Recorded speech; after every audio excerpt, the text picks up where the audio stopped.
Good morning, student. Myself, your Sanjeev, your physics teacher, and today again we will repeat assignment 9 as a revision. क्योंकि काफ़ी बच्चों को मेरे पास message आए, उनको प्रॉब्लम है, उनको ये चीज़ समझ में नहीं आ रही है चैप्टर की, तो मैं इसलिए दोबारा से रिवीजन कर रहा हूँ असाइनमेंट 9 का। आई होप मेरी बात समझ रहे होंगे। किसी भी बच्चे को अगर कोई प्रॉब्लम हो रही है, वो मुझसे डायरेक्ट कॉल पे बात करके चीज़ों को समझ ले, अदरवाइज़ उन्हें फिजिक्स समझ में नहीं आएगी। मैं दोबारा से चेतावनी दे रहा हूँ, अगर आपको वाकई में फ़िज़िक्स करनी है तो आपको मेरे साथ लगा रहना होगा और मेरे से फ़ोन पे बात कर करके अपनी प्रॉब्लम का सॉल्यूशन लेना होगा। तो आई होप आप लोग समझ गए होंगे मेरी बात। अब चालू करते हैं। ये जो चैप्टर है इलेक्ट्रोमैग्नेट इंडक्शन के ऊपर है। ये क्या चीज़ है, देखिए इसमें मैं दिखाता हूँ ये क्या चीज़ होती है। देख रहे हैं आप, ये लाइट जल गई है, एक दिखाई दे रहा है कि, देखिए आप देख पा रहे हैं कि बल्ब ऑन हो गया है, एक वायर का क्लोज सर्किट बन रहा है और एक मैग्नेटिक फील्ड के अंदर से वो नीचे की तरफ जा रही है। तो इस ड्यूरेशन में इलेक्ट्रिक करंट इस बल्ब में जनरेट हुआ है। तो इस प्रोसेस का नाम क्या है बच्चों? इलेक्ट्रोमैग्नेटिक इंडक्शन, जिसमें मैग्नेटिक फील्ड की प्रॉपर्टी को चेंज करके हम करंट जनरेट करते हैं। बाद में आती है मैग्नेटिक फ्लक्स। तो मैग्नेटिक फ्लक्स मैंने लास्ट टाइम भी बताया था, नॉर्थ से साउथ हर कोई मैग्नेटिक फील्ड लाइन जारी होगी और उसके बीच में कोई बैरियर आएगा। उस बैरियर से क्या होगा कि नॉर्थ से साउथ जाने मैग्नेटिक फील्ड लाइन की वैल्यू कम होगी। मतलब मान लो जैसे कि मैं अपनी फिंगर को पुट करता हूँ आपके एग्जाम्पल के लिए, मैंने दो लाइंस को रोक दिया, इसका मतलब अब एस पे कितनी जा रही है? दो। पहले कितनी जा रही थी? चार। तो ये जो चीज़ है इसको कहते हैं magnetic flux. I hope clear है कि इससे यहाँ पर जो मैग्नेटिक फील्ड लाइंस की प्रेजेंस है उसमें क्या वैल्यू चेंज हो रहा है, कैसे वो कर रहे हैं अपने आप को, उसे कहा जाता है मैग्नेटिक फ्लक्स। तो मैग्नेटिक फ्लक्स आपको इस वीडियोज़ में देखने को मिलेगा जो आपको अब क्लियर होगा। ओके। फेमस साइंटिस्ट है माइकल फैराडे। माइकल फैराडे वो पहले साइंटिस्ट थे जिन्होंने ये चीज़ बताई थी, कभी भी अगर करंट प्रोड्यूस करना है आपको तो आप मैग्नेटिक फील्ड की वैल्यू को चेंज करना स्टार्ट कर दीजिए। के ऊपर जो शेप बनी हुई है, ये शेप और ये शेप सेम है, मतलब ये एक मैग्नेट बनाने की प्रोसेस कर रहा है।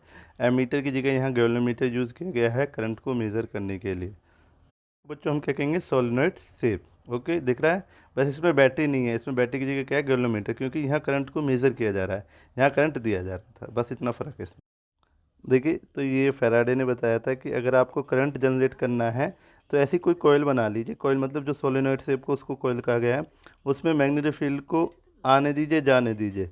मतलब इससे क्या होगा, इसके अंदर मैग्नेटिक फील्ड की वैल्यू चेंज होगी। अगर इसकी मैग्नेटिक फील्ड वैल्यू चेंज होगी तो गैल्वेनोमीटर डिफ्लेक्शन देगा। ये डिफ्लेक्शन देगा तो इससे पता चलेगा कि यहाँ करंट प्रोड्यूस हो रहा है। तो यहाँ तीन कंडीशन है, एक बार आ रही है, एक बार जा रही है और एक बार यहीं पर रहेगी। तो जैसे कि ये रुक गई है तो गैल्वेनोमीटर में दिख रहा है आपको कोई करंट नहीं चल रहा है। तो आप दो तरीके से करंट बनाते हैं। जब इसके अंदर आती है मैग्नेट तब भी करंट बनता है, इससे जाती है तब भी मैग्नेट बनता है, पर इसके अंदर मैग्नेट को रख दे तो कोई करंट नहीं बनता। आई होप फैराडे के दो लॉज से, जिसमें फैराडे के दो एक्सपेरिमेंट थे, जिसमें से पहला एक्सपेरिमेंट मैंने दिखा दिया, इसके रिजल्ट आप सीख चुके हैं। जब इसके अंदर मैग्नेट को लेके आएंगे तो करंट बनेगा, इसके अंदर से लेके जाएंगे तो करंट बनेगा, इसके अंदर रख देंगे तो कोई करंट नहीं बनेगा।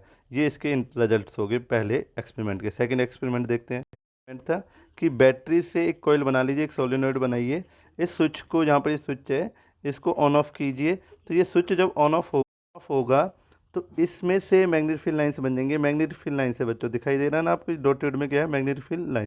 देखिए ये देखिए मैंने यहाँ पर दिखाई है, नीचे भी आती है ऊपर भी आती है, मैंने ऊपर वाली दिखाई है। तो इस कॉइल की मैग्नेटिक फील्ड लाइन्स बनेंगी, जिसके कारण जिसमें गैल्वेनोमीटर लगा है इसके अंदर भी चेंज प्रोड्यूस होगा। और उस चेंज ऑफ मैग्नेटिक फील्ड जब कभी भी चेंज होता है तो क्या बन जाता है बच्चों? करंट, क्योंकि फैराडे ने बताया था। तो ये फैराडे का सेकंड लॉ है कि ये कहना चाहता है कि कभी भी जो बैटरी वाला कनेक्शन है, इसमें जो सोलेनोइड से बनी हुई है, जो इलेक्ट्रोमैग्नेट बनी हुई है, इसमें करंट आएगा, जैसे ही आएगा तो इसमें तुरंत डिफ्लेक्शन दिखेगा मुझे। जैसे करंट जाएगा, मतलब ऑफ कर दूंगा, तो तुरंत मुझे डिफ्लेक्शन दिखेगा। पर अगर मैं इसमें करंट ऑन करके छोड़ दूँ, मतलब स्विच ऑन करके छोड़ दूँ, तो इसमें बस तभी डिफ्लेक्शन दिखेगा जैसे इसमें करंट आएगा। बट उसके बाद ये एकदम कांस्टेंट हो जाएगी, जीरो पे आ जाएगी। इसका मतलब करंट नहीं बनेगा। कंटिन्यूस फ्लो होने पे करंट नहीं बनेगा। करंट बनेगा उस माइक्रो सेकेंड में जब इसे ऑन करोगे, और फिर नहीं बनेगा जब तक इसे स्विच ऑफ नहीं करोगे। जैसे ही स्विच ऑफ करोगे तो करंट इसमें बनेगा। तो इसके रिजल्ट ये हो गए, जब इसमें करंट बन आएगा सडनली तो इसमें मैग्नेटिक फील्ड बनेगा, जब इसमें कंटिन्यूस करंट रहेगा तो इसमें कोई भी करंट नहीं बनेगा।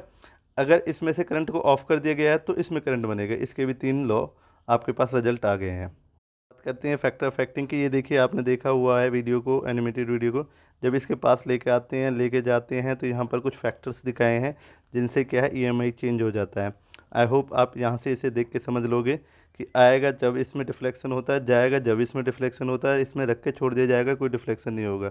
Friday law of electromagnetic induction उन्होंने यही बताया था। तब कभी भी इसमें मैग्नेटिक फ्लक्स का चेंज होगा फील्ड में, एरिया में, तो करंट बनेगा। आई होप क्लियर हो गया आपको।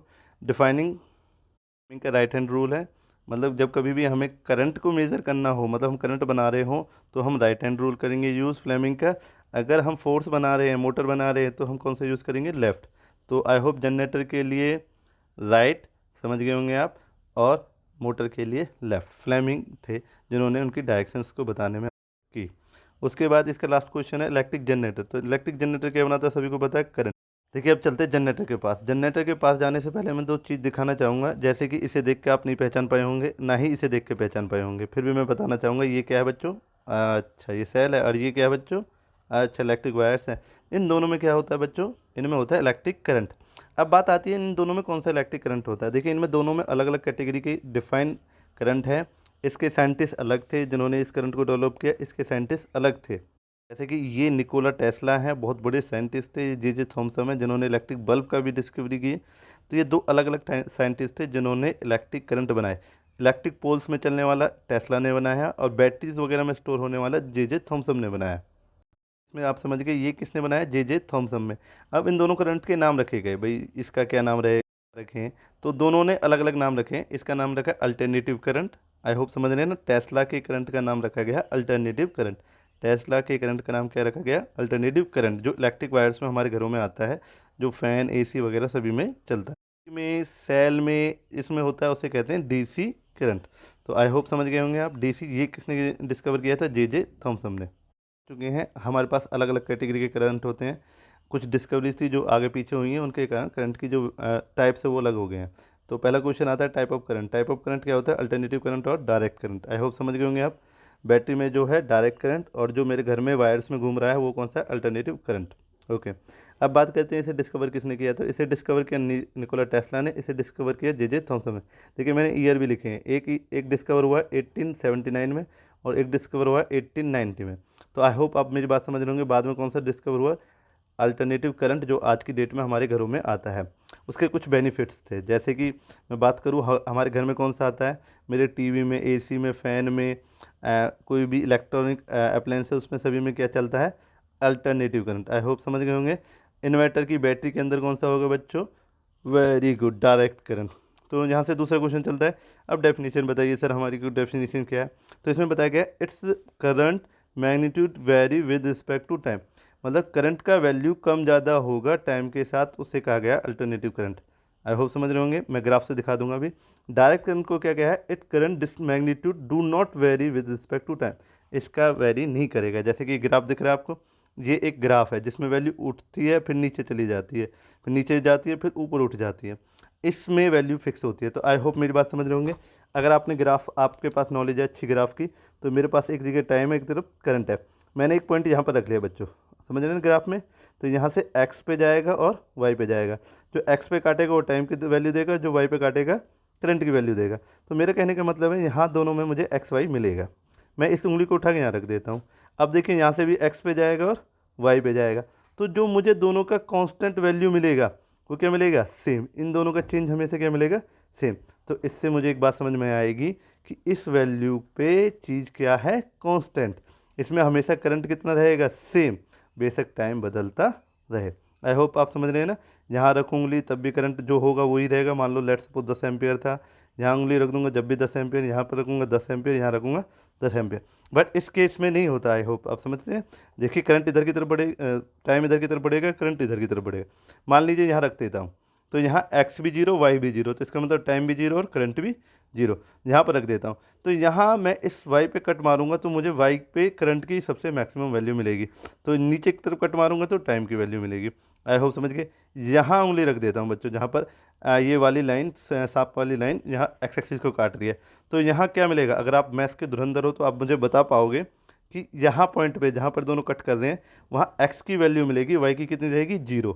वेरी गुड, आपका मैथ्स अच्छा है, इसका मतलब आप समझ गए मेरी बात। यहाँ उंगली मैंने रखी है तो यहाँ समझ गए आप कि वाई की वैल्यू हो गई है 0 और एक्स की वैल्यू जो भी है वो मिल जाएगी। इसका मतलब यहाँ टाइम 0 था, यहाँ टाइम था, यहाँ टाइम था।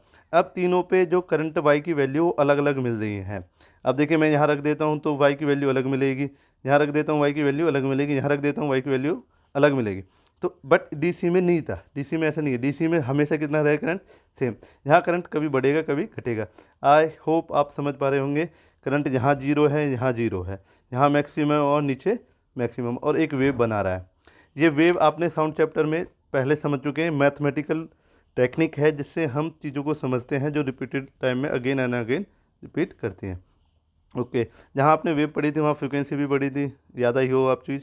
तो फ्रिक्वेंसी क्या है इसकी, सर इसकी फ्रिक्वेंसी क्या है, फ्रिक्वेंसी इसकी होती है 50 हर्ट्स। फ्रिक्वेंसी का मतलब 50 हर्ट्स, 50 हर्ट्स को मतलब सेकंड में ले जाऊँ तो 50/1 सेकंड। इसका मतलब सर ये 50 ऐसी वेव बनाएगा कितने सेकंड में, 1 सेकंड में। फ्रिक्वेंसी से मुझे समझ में आ गया, आई होप आप लोगों को भी समझ में आ गया। बट यहाँ फ्रिक्वेंसी कितनी रहेगी, 0, क्योंकि हमेशा वेव कैसी रहेगी, सेम। वेव में कोई चेंज नहीं होगा, वेव में कोई चेंज नहीं होगा, कोई रिपीटिशन नहीं होगी, कोई रिपीटिशन नहीं होगी, तो फ्रीक्वेंसी कितनी हो जाएगी, 0। तो आई होप आप लोग ये समझ गए होंगे। तो इसके पैरामीटर है डिस्कवरी हाउस में किसको यूज़ करते हैं, डेफिनेशन क्या है, ग्राफ क्या है, फ्रीक्वेंसी क्या है। तो आई होप आपको एसी डीसी करंट्स की कोई प्रॉब्लम नहीं होगी। मेरी बैटरी में कौन सा होता है सभी को क्लियर होगा, मेरे घरों में कौन सा यूज़ होता है सभी को क्लियर होगा। फिर मैं दोबारा से कहना चाहूँगा, जिस किसी को भी कोई प्रॉब्लम है मुझे फ़ोन करके पूछे, अदरवाइज़ उनको फिजिक्स समझ में नहीं आएगी। पेपर फाइनल देने हैं, बोर्ड के देने हैं, आप लोगों को ही देने हैं। Thank you very much.